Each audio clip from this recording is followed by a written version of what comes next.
వందనాలు brother. Sister. Praise the lord. దేవునికి స్తోత్రం. అందరికి వందనాలండి. ఈరోజు దేవుని వాక్యం మత్తయి సువార్త 1వ అధ్యాయం 20-24 వచనం వరకు చదువుకుందాం.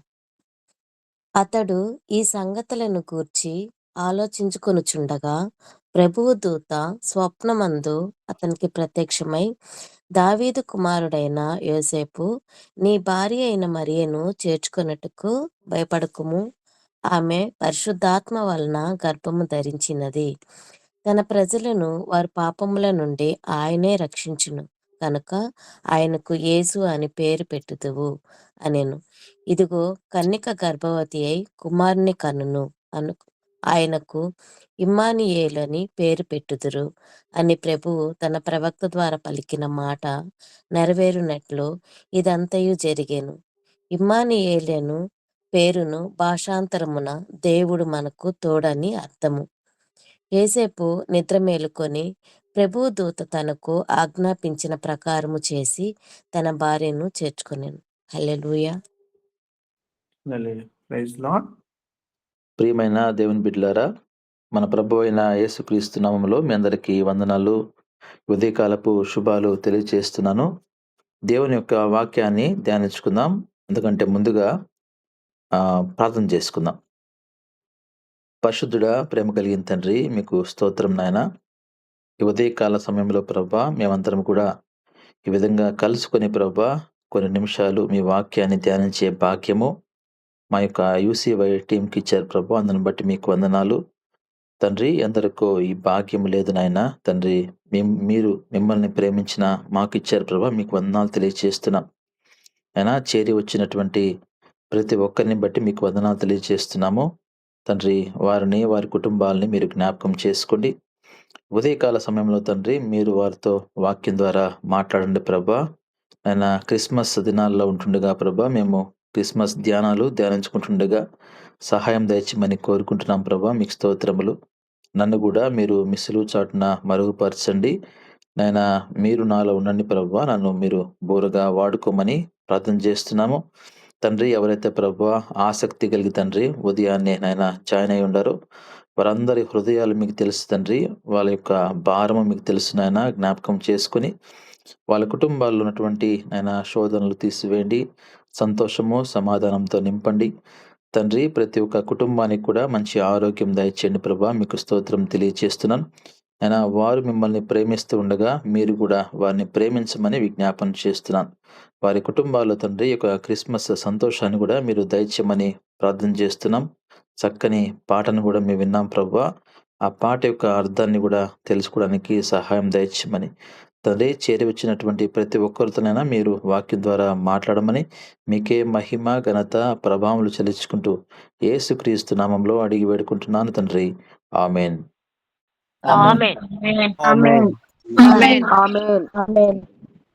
దేవునికి స్తోత్రం. ప్రభునందు ప్రియమైన దేవుని బిడ్డలారా,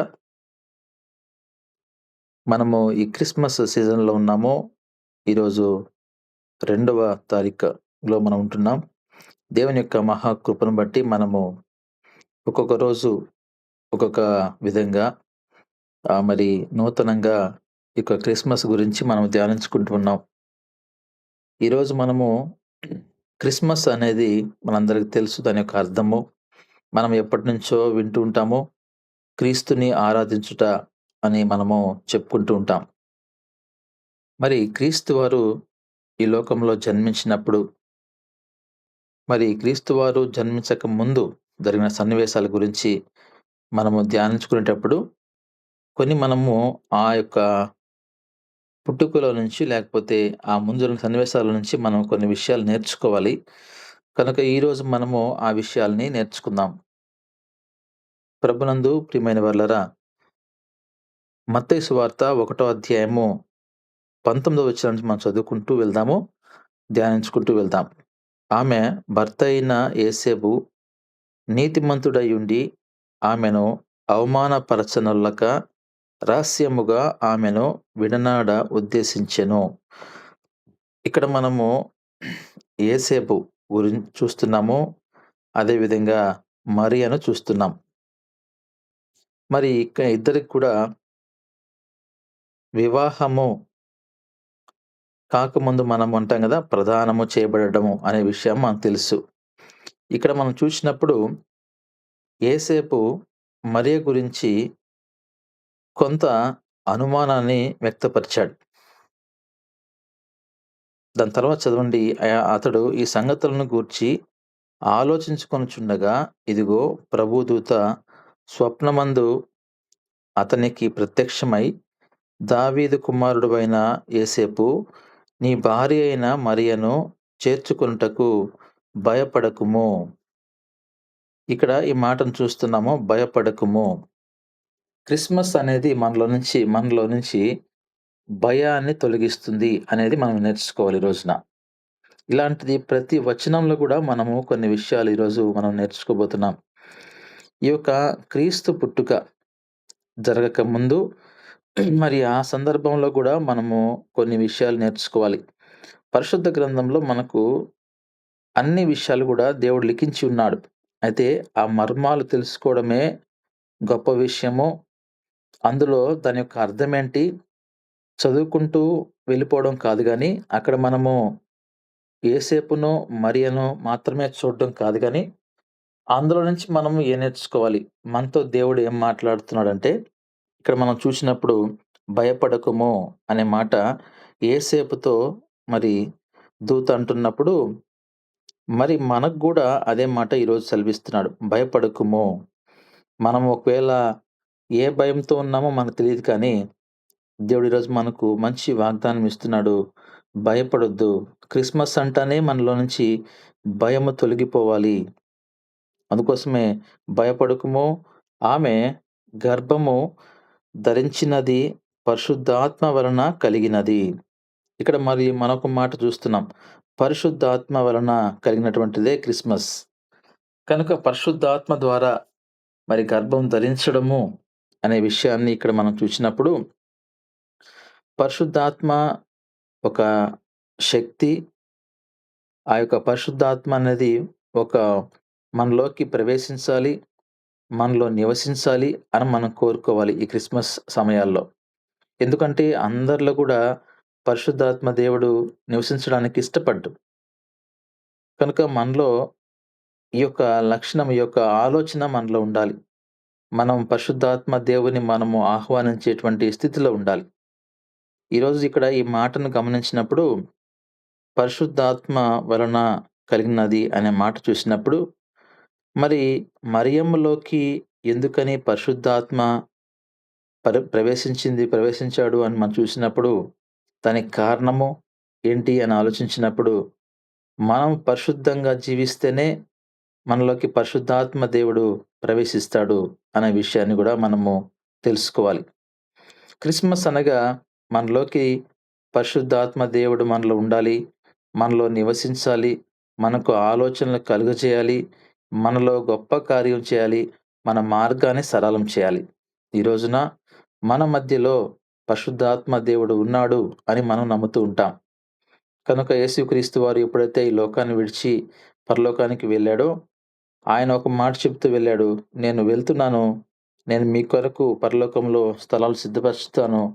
అయితే నేనొచ్చేంత వరకు మీకు పరిశుద్ధాత్మతో దేవుడు మీకు తోడుగా ఉంటాడు అనే మాటను మనము వింటూ ఉంటాము అనేక సార్లు. కనుక ప్రభువునందు ప్రియమైన దేవుని బిడ్డలారా, ఈరోజు మనం ఆలోచించుకోవాలి. ఈ యొక్క 20వ వచనం ద్వారా మరి మనము భయాన్ని విడిచిపెట్టాలి. మనలో ఏ భయము కూడా ఉండడానికి లేదు. ఎందుకంటే ఈ లోకంలో మనం జీవిస్తున్నప్పుడు అనేక విధాలుగా మనం భయపడుతూ ఉంటాం.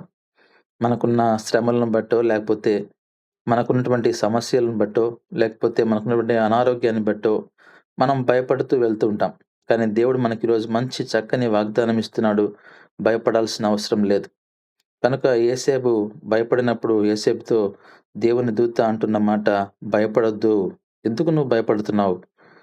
ఎందుకంటే మరియ గర్భము ధరించినటువంటి కారణం ఏంటంటే పరిశుద్ధాత్మ ద్వారా కలిగినటువంటి గర్భము అనే మాటని ఇక్కడ మనము చూస్తున్నాం.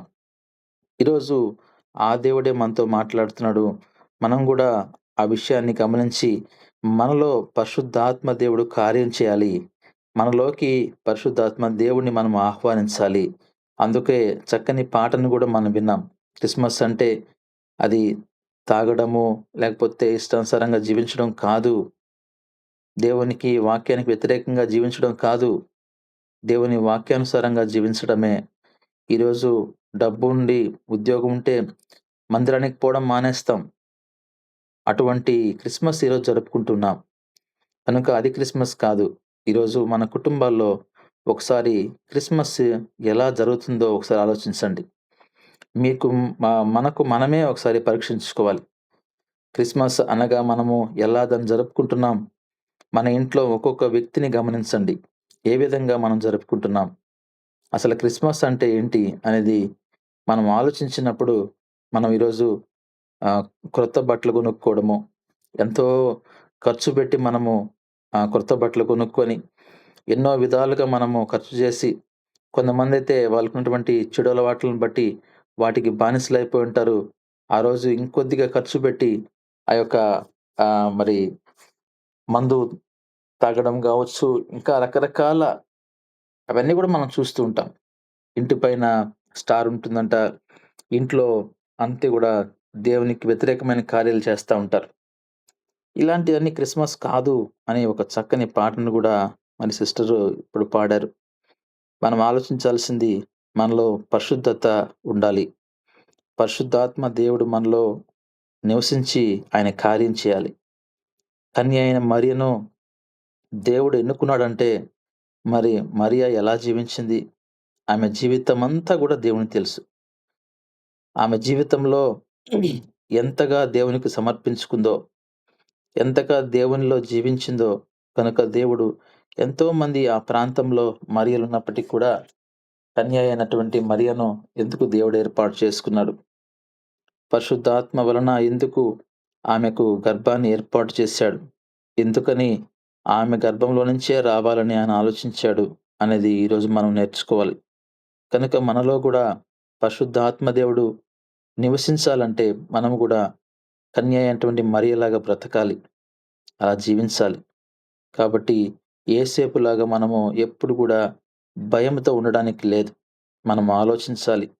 అదే సమయంలో మనము దేవుని యొక్క గొప్ప కార్యాలు చూడాల్సినటువంటి అవసరము ఉందని మనం తెలుసుకుంటున్నాం. తర్వాత 21వ వచనాన్ని మనం గమనించినప్పుడు, తన ప్రజలను వారి పాపముల నుండి ఆయనే రక్షించును కనుక, ఈ మాటను మనం గమనించినప్పుడు ఇక్కడ ఒక మాట మనం చూస్తున్నాము. ఆయన రక్షణ కలిగిస్తాడు అనే మాట చూస్తున్నాం. తన ప్రజలను వారి పాపముల నుండి ఆయనే రక్షించును. కనుక ఆయనకు యేసు అను పేరు పెట్టుదువలెను.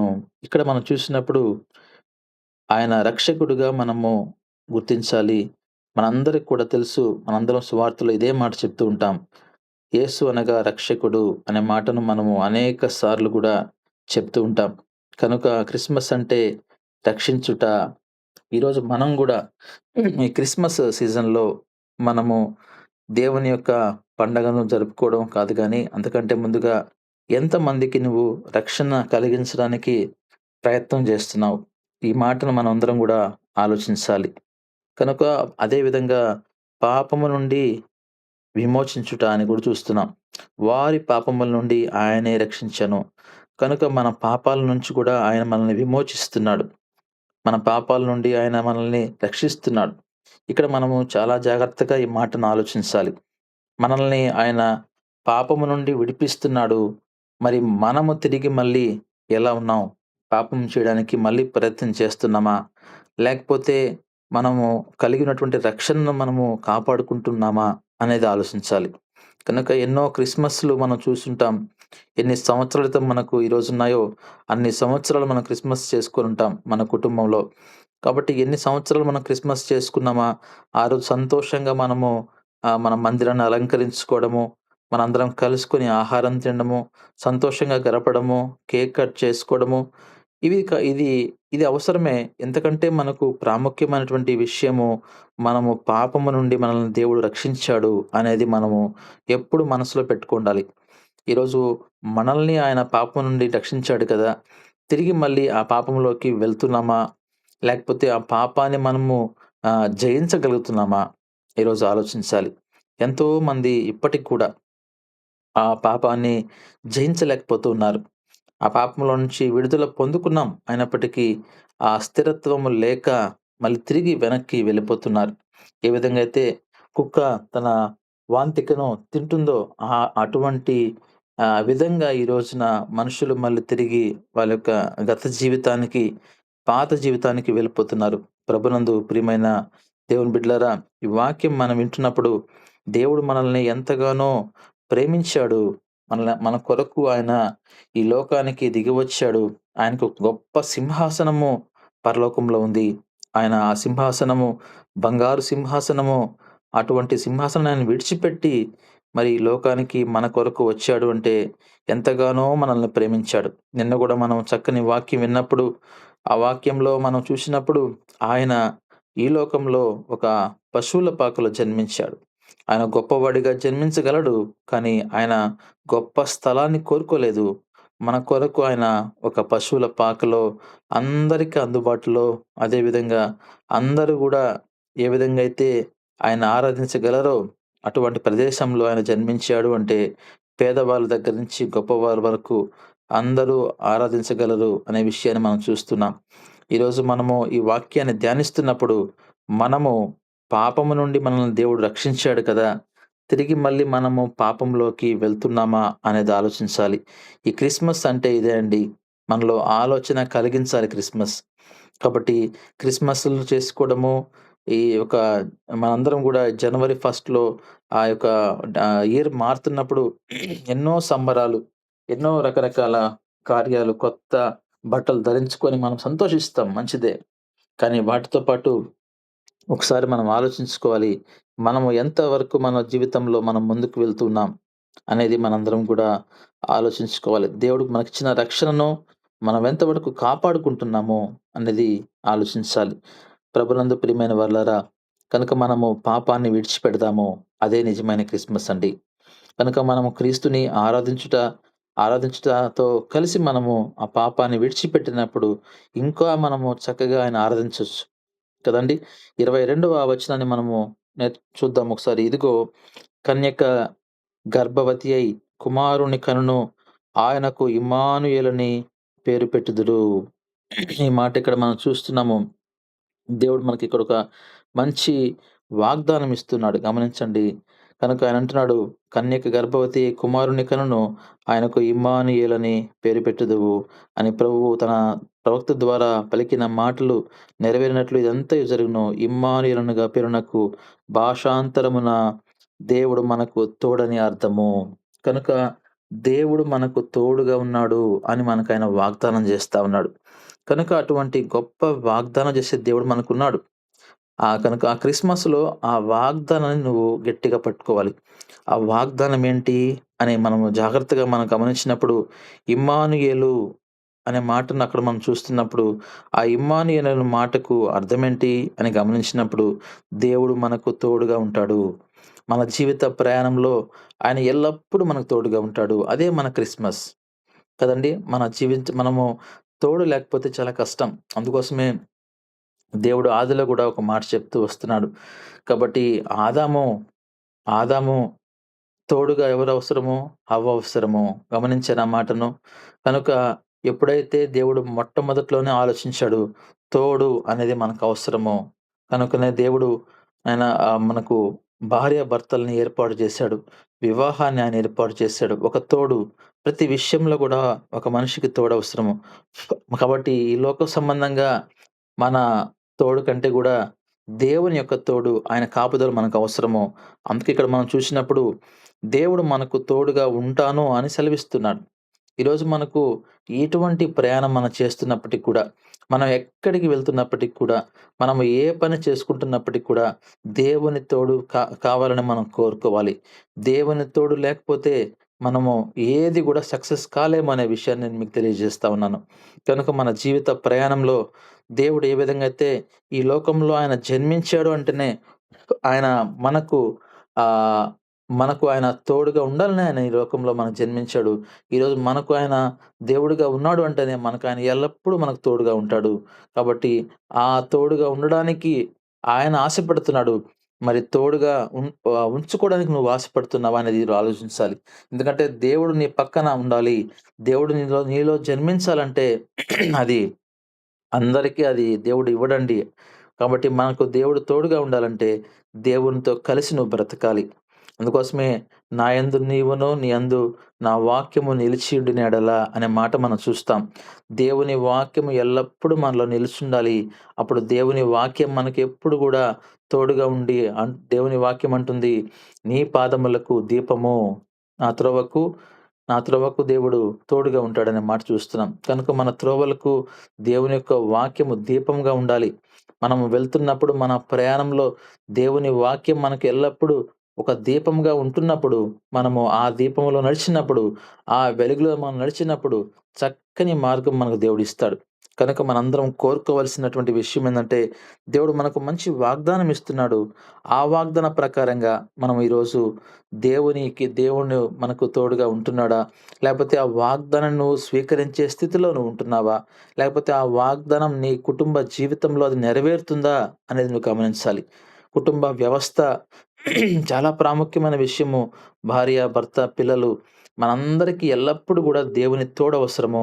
దేవుని తోడు లేకుండా మనం ఉన్నట్లయితే మనము ఇబ్బంది పడతాం. కనుక దేవుడు మనకు తోడుగా ఉండాలని నేను మీతో తెలియజేస్తున్నాను. ప్రభునందు ప్రియమైన దేవుని బిడ్డలారా. అందుకే ఈ వాక్యాన్ని మనం గమనించినప్పుడు దేవుడు మనకు తోడుగా ఉంటానని ఒక మంచి వాగ్దానాన్ని ఇస్తున్నాడు. చూడండి ఒకసారి 24వ వచనాన్ని కూడా మనం గమనిద్దాము. ఏసేపు ఏసేపు నిద్ర మేలుకొని ప్రభువు దూత తనకు ఆజ్ఞాపించిన ప్రకారము చేసి తన భార్యను చేర్చుకొనెను. తన భార్యను మరి యేసేపు చేర్చుకున్నాడు. మొట్టమొదట్లో ఆయన ఆహ్, అనుమానించాడు గానీ, మళ్ళీ తర్వాత చేర్చుకున్నట్టు ఇక్కడ మనం చూస్తున్నాము. 19వ వచనం మనం చదివినప్పుడు గూడా భర్తయైన యేసేపు నీతిమంతుడయ్యుండి ఆమెను ఆహ్, అవమానపరచునొల్లక రహస్యముగా ఆమెను విడనాడ ఉద్దేశించెను. ఇక్కడ ఈ 2 మాటలు మనం గమనించినప్పుడు ఈ 2 మాటలు మనం గమనించినప్పుడు అక్కడేమో విడిపించాలని లేపోతే విడిచిపెట్టాలని ఆయన ఆలోచించాడు. అయితే ఒక మాట అక్కడ గమనిస్తున్నాం మనము. రహస్యముగా లేకపోతే అవమానపరచనొల్లక అనే మాట అక్కడ చూస్తున్నాం. కనుక అక్కడ మనం గమనించినప్పుడు ఒక మంచి ఆలోచన యేసేపులో అక్కడుంది.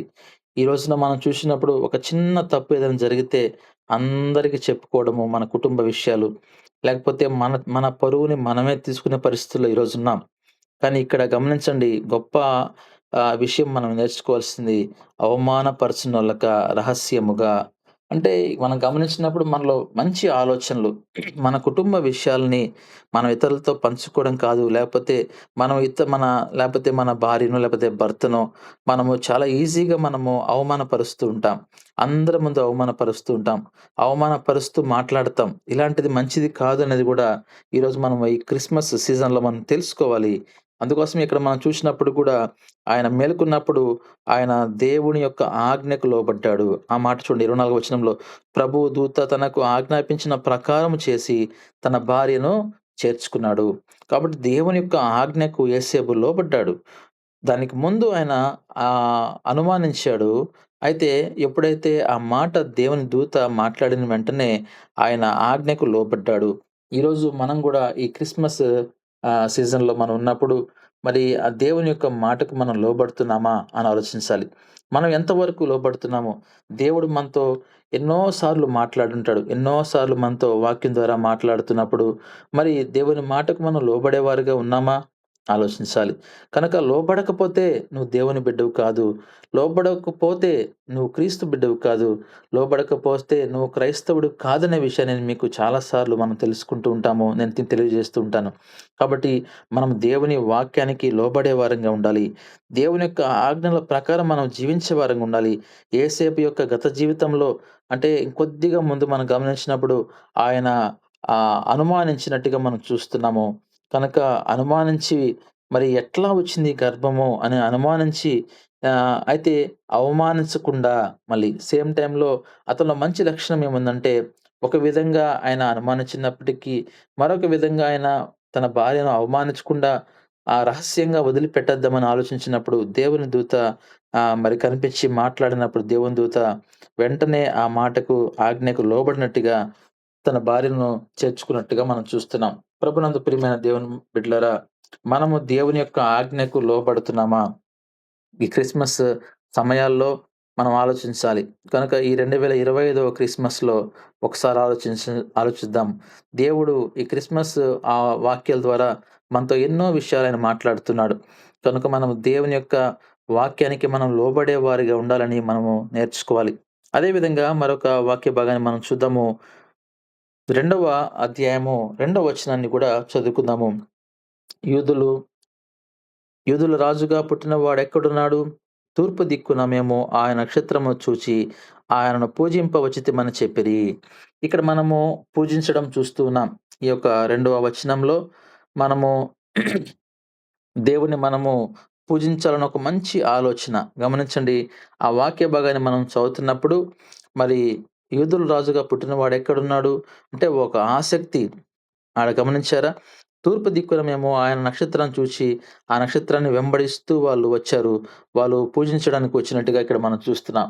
మనము దేవుణ్ణి వెంబడించడం నేర్చుకోవాలి. ఈరోజు దేవుని వాక్యాన్ని వినడము, దాన్ని మనం అనుసరిస్తున్నామంటే వెంబడించడం అనేది మనం నేర్చుకోవాలి. ఈరోజు మనం చూసినప్పుడు వారు ఆ జ్ఞానులంతా గూడా ఆ నక్షత్రాన్ని చూసి వాళ్ళు వెంబడించారు. కాబట్టి ఎప్పుడైతే వాళ్ళు ఆ నక్షత్రాన్ని కనుగొన్నారో, ఆ నక్షత్రం ఎప్పుడైతే వచ్చిందో దాని అర్థము వాళ్ళు గమనించారో, వాళ్ళు ఎప్పుడైతే కనుక్కున్నారో ఆ నక్షత్రాన్ని వాళ్ళు వెంబడిస్తూ వెళ్తున్నారు. ఈరోజు మనము గూడా దేవుణ్ణి వెంబడించే వారంగా ఉండాలని మనం నేర్చుకోవాలి. దేవుని వాక్యానికి లోబడి, దేవుని వాక్యం మనకి ఏమైతే బోధిస్తుందో, ఆ వాక్య ప్రకారమే మనం మన రోజంతా గూడా ప్రతి ఒక్క దినము, ప్రతి గడియ గూడా మనము గడిపినట్లయితే దేవుడు మనల్ని దీవిస్తాడు. అందుకోసమే పట్టు విడవక మనము వారు ఆ యొక్క నక్షత్రాన్ని వెంబడించినట్టుగా మనం చూస్తా ఉన్నాం. ప్రభునందు ప్రియమైన దేవుని బిడ్డలారా. ఎందుకంట పూజించడానికి వచ్చారాళ్ళు. దేవుణ్ణి ఆరాధించాలని ఆసక్తి. ఈరోజు మనము మందిరానికి వెళ్తున్నప్పుడు ఎలా ఎళ్తున్నామో, దేవుణ్ణి మనము పూజించాలనేటువంటి ఒక మంచి ఆలోచనతో వెళ్ళాలి. దేవుని వెంబడించాలని వెళ్ళాలి. దేవుని వాక్యాన్ని వినాలని వెళ్ళాలి. కాబట్టి మనము అటువంటి ఆలోచనలు కలిగి మనం వెళ్ళినప్పుడు అదే మనకు నిజమైన క్రిస్మస్. దీని అర్థం ఏందంటే నేను చెప్పేది మీకు క్రిస్మస్ అంటే ఏదో క్రిస్మస్ దినాల్లో ఆ క్రిస్మస్ సమయాల్లోనే కాదు గానీ, మనకు ప్రతి ఆదివారము, ప్రతిరోజు గూడా మనకు క్రిస్మస్సే. ఎప్పుడండి? ఇవన్నీ మనం పాటించినప్పుడు. ఈ రోజున ఇవన్నీ మనం పాటించేటువంటి స్థితిలో ఉన్నామా అనేది మనం ఆలోచించాలి.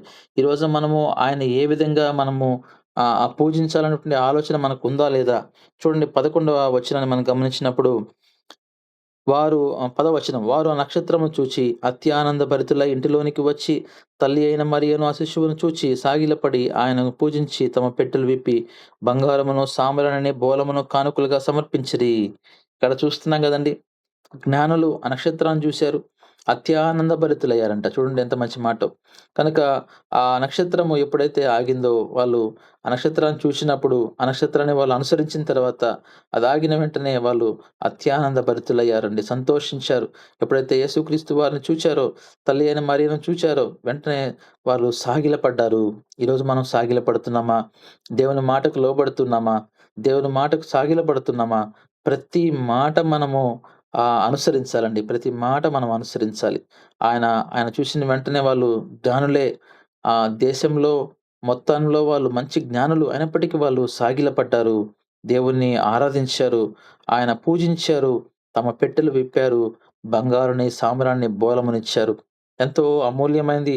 ఏ దేశంలో వాళ్ళొచ్చారో ఆ జ్ఞానులంతా గూడా ఆ ప్రాంతంలో అమూల్యమైనటువంటి వస్తువు అక్కడ. అనేక మంది అక్కడ అందులో ఆ యొక్క బంగారు సాంబ్రాణి బోళమనేది చాలా ఖరీదైంది.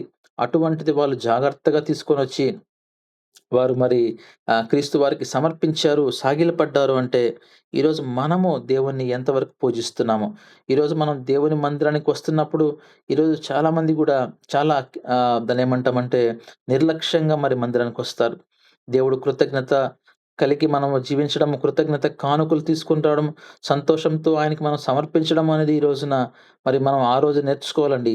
యేసుక్రీస్తు వారు పుట్టినప్పుడే ఆయన జ్ఞానుల ద్వారా మనకు నేర్పించాడు. కాబట్టి వారికంటే మనం గొప్పవాళ్ళం కాదు గదా! కాబట్టి జ్ఞానవంతులు వారికి తెలుసు గనుక దేవుని యొక్క విలువ ఆ రోజుల్లో వారు ఆ బంగారు సామ్రాన్ని సమర్పించారు. ఈరోజు మనం దేవునికి ఏమి సమర్పించగలుగుతున్నామో అనేది ఆలోచించాలి. ఈ రోజుకి ఏదైనా ఒకటి మనము ఆ క్రిస్మస్ సీజన్ వచ్చినప్పుడు మనం ఎంతవరకు వాటిని ప్రిపేర్ చేసుకుంటున్నాం ముందుగానే అయన్నీ గూడా మనం ఆలోచించుకోవాలి. కనుక ప్రభునందు ప్రియమైన దేవుని బిడ్డలారా, మనము సాగిలపడే వారంగా ఉండాలి. దేవునికి మనం భయపడే వారంగా ఉండాలి. ఎప్పుడు మనం సాగిలపడతాం మీకు ఐడియా ఉంది గదండీ! మనం దేవునికి ఎప్పుడైతే మనం భయపడతామో అప్పుడే మనం సాగిలపడతాం. మనలో దేవుని భయము లేకపోతే మనం సాగిలపడము అనే విషయాన్ని నేను మీకు తెలియజేస్తా ఉన్నాం. మనలో ఎప్పుడైతే ఆ భయమనేది మనలో ఉంటుందో వెంటనే దేవునికి నువ్వు సాగిలపడతావు. అదేవిధంగా దేవునికి విలువైన నువ్వు కానుకలు తీసుకొనొస్తావు. దేవునికి విలువైన సమయాన్ని నువ్వు సమర్పిస్తావు. ఇందాక పాటలో మనం చూసాము. నీకు డబ్బున్నప్పుడు, ఉద్యోగమున్నప్పుడు మందిరానికి వెళ్ళవు అనే మాటను గూడా మనం ఆ యొక్క పల్లవి చరణంలో మనం చూస్తూ వచ్చాం. కాబట్టి మనము ఈ రోజున దేవుని ఏ విధంగా ఆరాధిస్తున్నామో అనేది మనము నేర్చుకోవాలి. అదే విధంగా మరొక వాక్య భాగం గమనించండి. 13వ వచనం నేను చదివి నేను ముగిస్తాను. వారు వెళ్ళిన తరువాత ఇదిగో ప్రభుదూత స్వప్నమందు యేసేపునకు ప్రత్యక్షమై హేరోదు ఆ శిశువును సంహరించవలెనని ఆయనను వెదకబోచున్నాడు కనుక నీవు లేచి ఆ శిశువును ఆయన తల్లిని వెంటబెట్టుకొని ఐగుప్తునకు పారిపోయి నేను నీతో చెప్పు వరకు అక్కడనే ఉండుమని అతనితో చెప్పెను. ఈ వాక్య భాగాన్ని మనము గమనించినప్పుడు దేవుడు మనకు బోధిస్తాడు. క్రిస్మస్ అంటే దేవుడు మనకు బోధిస్తాడు. ఇప్పుడు మనం చూసాం గదా! ఈ యొక్క యేసేపుతో మరి దేవుని దూత మాట్లాడుతున్నాడు. ఏమని చెప్తున్నాడు? జాగ్రత్త, పలానా పలానా చెయ్యి. అంటే దేవుని యొక్క స్వరాన్ని నువ్వు వినాలి. గమనించారా? దేవుడు మనకు బోధిస్తాడాయన. ఎలా ఉండాలి? ఎక్కడ నువ్వు ఇబ్బంది పడతావు? నీ కుటుంబ జీవితంలో లేపోతే నీ యొక్క ఉద్యోగ జీవితంలో నువ్వు ప్రయాణం చేస్తున్నప్పుడు, నీకేదైనా నువ్వు దేవునితో కలిసి నడిచినప్పుడు దేవుడు నీతో మాట్లాడతాడు. ఇదిగో నువ్వు ఇలా చెయ్యి, ఇలా వెళ్ళు, ఈ మార్గంలో వెళ్ళు. నువ్వు ఇలా పోతే నువ్వు ఇబ్బంది పడతావు. ఇలా వెళ్ళొద్దు అని దేవుడు నీకు సమస్తం తెలియజేస్తాడు. తెలుసా అండి మీకు ఆ విషయం? నేను అది అనుభవిస్తూనే ఉంటా. చాలా సార్లు గూడా అది నేను అనుభవిస్తూనే ఉంటా. దేవుడు నాకు ఒక మంచి ఆలోచన కలుగజేస్తాడు. కాబట్టి ఇక్కడ మనం ఏమంటామంటే ఈ లోక సంబంధంగా సిక్స్త్ సెన్స్ అని జెప్తాం మనందరం గూడా. నాకు సిక్స్త్ సెన్స్ చెప్పిందంటారు. సిక్స్త్ సెన్స్ అనేది మరి అన్యులు జెప్పే మాట. మనం జెప్పాల్సిన మాట దేవుడు మనతో మాట్లాడుతున్నాడు. కాబట్టి జరగబోయే ప్రమాదాన్ని మనకాయన తెలియజేస్తాడు. జరగబోయే విషయాలు మనకాయన తెలియజేస్తాడు. కాబట్టి మనకు ఆయన ఒక మాటను మనకు బోధిస్తాడు. ఇక్కడ ఏ విధంగా అయితే యేసేపుకు బోధించాడో, ఈ విధంగా వెళ్ళు. హేరోదు ఈ విధంగా అనుకుంటున్నాడు. నువ్విక్కడ ఉండొద్దు. నేను చెప్పేంత వరకు నువ్వు ఆ ప్రాంతానికి వెళ్ళు అని చెప్పాడంటే, మరి అలా మనకు దేవుడు బోధించడా? ఆ రోజున్నటువంటి ఆయన మరి ఈ రోజు లేడంటారా మీరు? ఆలోచించండి ఒకసారి. కనుక ఇవన్నీ గూడా ఇంకా ఉన్నాయి కొన్ని చెప్పుకోవాల్సిన విషయాలు. సమయం లేదు కాబట్టి నేను ఇంతటితో ముగిస్తున్నాను. మనము ఇవన్నీ గమనించినప్పుడు క్రిస్మస్ అంటే మనము క్రీస్తుని ఆరాధించుటతో పాటు మనం ఇవన్నీ గూడా నేర్చుకోవాలి. మనము భయపడాల్సిన అవసరం లేదు. మనలో ఎప్పుడు గూడా పరిశుద్ధాత్మ దేవుడు నివసించాలి. గొప్ప కార్యము చేయాలి. అదేవిధంగా మనము పాపాన్ని విడిచిపెట్టాలి. ఆ రక్షణ మనం జాగ్రత్తగా కాపాడుకుంటూ రావాలి. దేవుని యొక్క వాగ్దానాలకి, దేవుని మాటకు మనకు లోబడి జీవించాలి. దేవుడు మనకు ఎల్లప్పుడూ ఆయన తోడుగా ఉంటాడు. అదేవిధంగా దేవుని యొక్క ఆజ్ఞలు మనకు లోబడుతూ మనం బ్రతకాలి. అదేవిధంగా మనం పూజించాలి. మనం ఆయనను సాగిలపడాలి. ఇంకా మనం చెప్పుకుంటే మనతో ఆయన మాట్లాడినప్పుడు మనం ఆ మాటను వినేవారుగా ఉండాలి. మనం లోబడి జీవించినప్పుడు మనకాయన ఒక మంచి మార్గాన్ని తెలియజేసి, మనకు జరగబోయేటువంటి శ్రమలు, సమస్యల గురించి గూడా మనకు తెలియజేసి, మనల్ని రక్షిస్తూ తీసుకెళ్తాడండి. ఇదే మన యొక్క క్రిస్మస్. కనుక దేవుడు ఈ పరిశుద్ధ వాక్యాన్ని మన హృదయంలో భద్రపరిచి దీవించును గాక. ఆమేన్. ఆమేన్. పరిశుద్ధాత్మ దేవుణ్ణి మనం కలిగి మనం ముందుకు సాగాలి. వాక్యం అంటే దేవుడు మాట్లాడే మాటకు ఇప్పుడు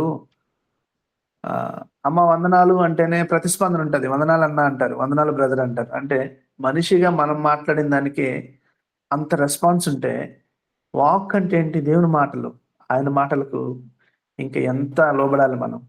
వాక్యానికి లోబడి ఆయన చెప్పిన మార్గాలలో పరిశుద్ధాత్మను కలిగి ఆ దినాల్లో మరియమ్మకి దగ్గరగా 13, 14 సంవత్సరాల వయసు. ఒక చిన్న ఆమె సమాజంలో పరిశుద్ధాత్ముడు మిమ్మల్ని కమ్ముకుంటాడు, మీరు గర్భాన్ని ధరిస్తారు అంటే జనాలు నమ్ముంటారంటారా? ఇప్పుడు కుటుంబాలు కూలిపోయేది అనుమానమే కదా. యేసేపు కూడా వచ్చింది అనుమానము. ఈరోజు కుటుంబాలు అనుమానము. ఏదన్నా ఎక్కడైనా కనిపిస్తే ఎక్కడ మాట్లాడావు, ఎవరితో మాట్లాడావు, ఏం జరిగింది? ఈ రోజు కుటుంబాలు కూలిపోవడానికి కారణం అనుమానాలు. చూడండి, ఏసేపు ఏ విధంగా దేవుణ్ణి అర్థం చేసుకొని ఆయన మాటకు లోబడితే ఆ హృదయంలో ఉన్నటువంటి సమాజం వేలెత్తి చూపిస్తుంటుంది. 13-14 సంవత్సరాల అమ్మాయి గర్భం ముందుకు వస్తూ ఉంది. సమాజం ఏమనుకుంటారు, సమాజంలో ఏం తెలియజేయాలి? ఇవన్నీ వాక్యాన్ని మనం లోతుగా ధ్యానించినప్పుడు మనకు అర్థమవుతాయి. క్రిస్మస్ దేవుని వాక్యానికి లోబడాలి, దేవుని కలిగి ఉండి పరిశుద్ధాత్మ కలిగి ముందుకెళ్ళినప్పుడు ఇమ్మానుయేల్ దేవుడుగా మనకు తోడుగా ఉంటాడు, ముందుకు నడిపిస్తుంటాడు. చక్కగా ఈ యొక్క క్రిస్మస్ సందేశాన్ని అందించినటువంటి వినీతన్న గారికి ఒకసారి వందనాలు తెలియజేస్తున్నాను. Thank you. వాక్య ఫలం అన్న. పరిశుద్ధుడ కృపయ కనికరం కలిగిన మా తండ్రి, స్తోత్రం నాయన, స్తోత్రం తండ్రి.